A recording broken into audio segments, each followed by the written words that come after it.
Assalamu alaikum friends, welcome to Muba's kitchen. இன்னைக்கு நம்ம beef 65 எப்படி பண்ணலாம்னு பார்க்க போறோம். beef வந்து சாப்பிடாதவங்க கூட இதே மாதிரி நம்ம செய்து கொடுத்தோம்னா சாப்பிட்டுருவாங்க. ரொம்ப ஈஸியான மெத்தட்ல நல்ல டேஸ்டா எப்படி பண்ணலாம்னு பார்க்க போறோம்.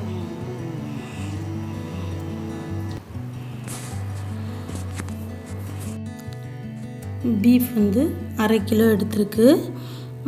இது வந்து நல்லா க்ளீன் பண்ணிட்டு இந்த மாதிரி சின்ன சின்ன பீஸா நம்ம கட் பண்ணி எடுத்துக்கணும். சுத்தமா தண்ணி எதுவும் இல்லாம நல்லா வடிகட்டி எடுத்துக்கணும். இஞ்சி பூண்டு பேஸ்ட் வந்து 1 டேபிள் ஸ்பூன்,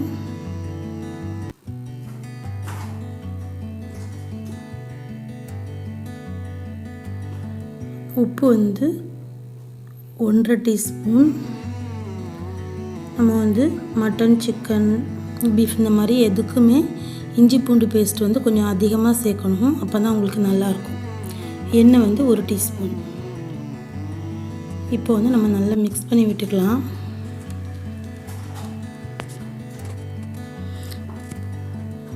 இது வந்து 4லேருந்து ஒரு 5 விசில்.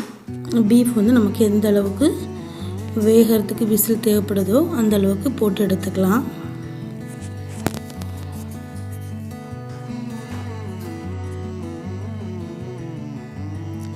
கறி வெந்த பிறகு இப்படி தான் இருக்குது. நம்ம எக்ஸ்ட்ரா எந்த தண்ணியுமே ஆட் பண்ணலை. எவ்வளோ தண்ணி விட்டுருக்கு பாருங்கள்.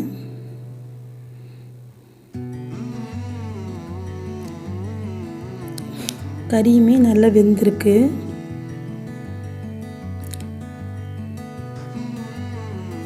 இப்போ வந்து நம்ம இந்த தண்ணி ஃபுல்லாக நமக்கு வற்றணும்.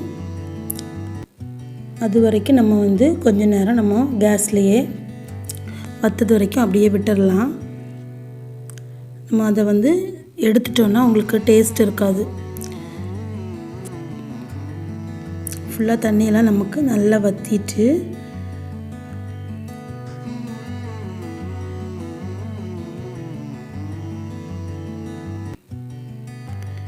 இப்போ ஆஃப் பண்ணிடலாம்.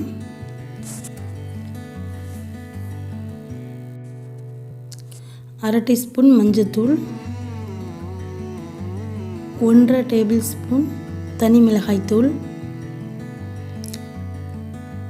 1 டீஸ்பூன் பெருஞ்சீரகப்பொடி, 1/2 டீஸ்பூன் சீரகப்பொடி,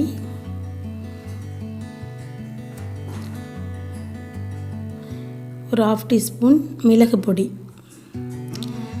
கரம் மசாலா பொடி 1 டீஸ்பூன். இது மைதா, கார்ன்ஃப்ளவர், அரிசி மாவு 3 சம அளவு எடுத்து மிக்ஸ் பண்ணது 1 டேபிள் ஸ்பூன் போட்டிருக்கேன்.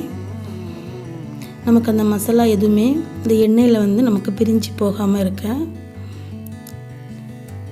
இப்போ டேஸ்ட்டு பார்க்கலாம். நம்ம வந்து வேக வைக்கும்போது போட்ட உப்பு தான் கொஞ்சம் கம்மியாக இருக்குது. நம்ம போட்டுக்கலாம். ஒரு 1/2 டீஸ்பூன் போட்டிருக்கேன்.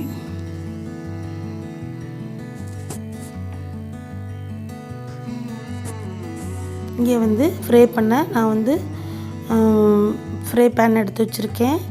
அதில் தேவையான எண்ணெய் விட்டுக்கலாம். எண்ணெய் வந்து நமக்கு சூடான உடனே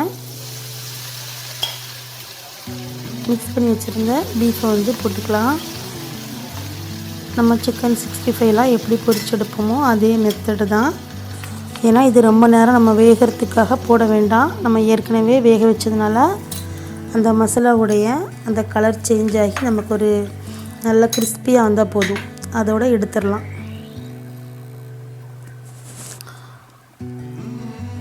இப்போ வந்து லைட்டாக அப்படியே நம்ம திருப்பி விட்டுக்கலாம். ஒரு பக்கம் ஃபுல்லாக நல்லா கலர் சேஞ்ச் ஆகிட்டு லைட்டாக நம்ம இப்படி வந்து பரட்டி விட்டுட்டே இருக்கணும். அப்போ உங்களுக்கு ஈவனாக அந்த கலர் கிடைக்கும்.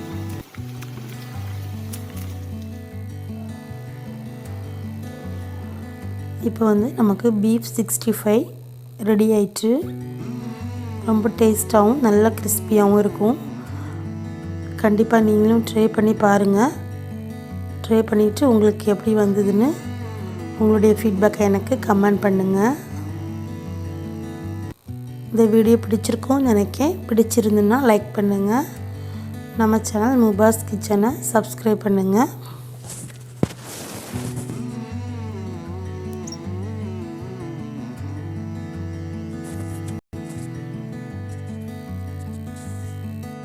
இன்ஷா அல்லாஹ் வேறு ஒரு ரெசிபியோட பார்க்கலாம். அஸ்ஸலாமு அலைக்கும்.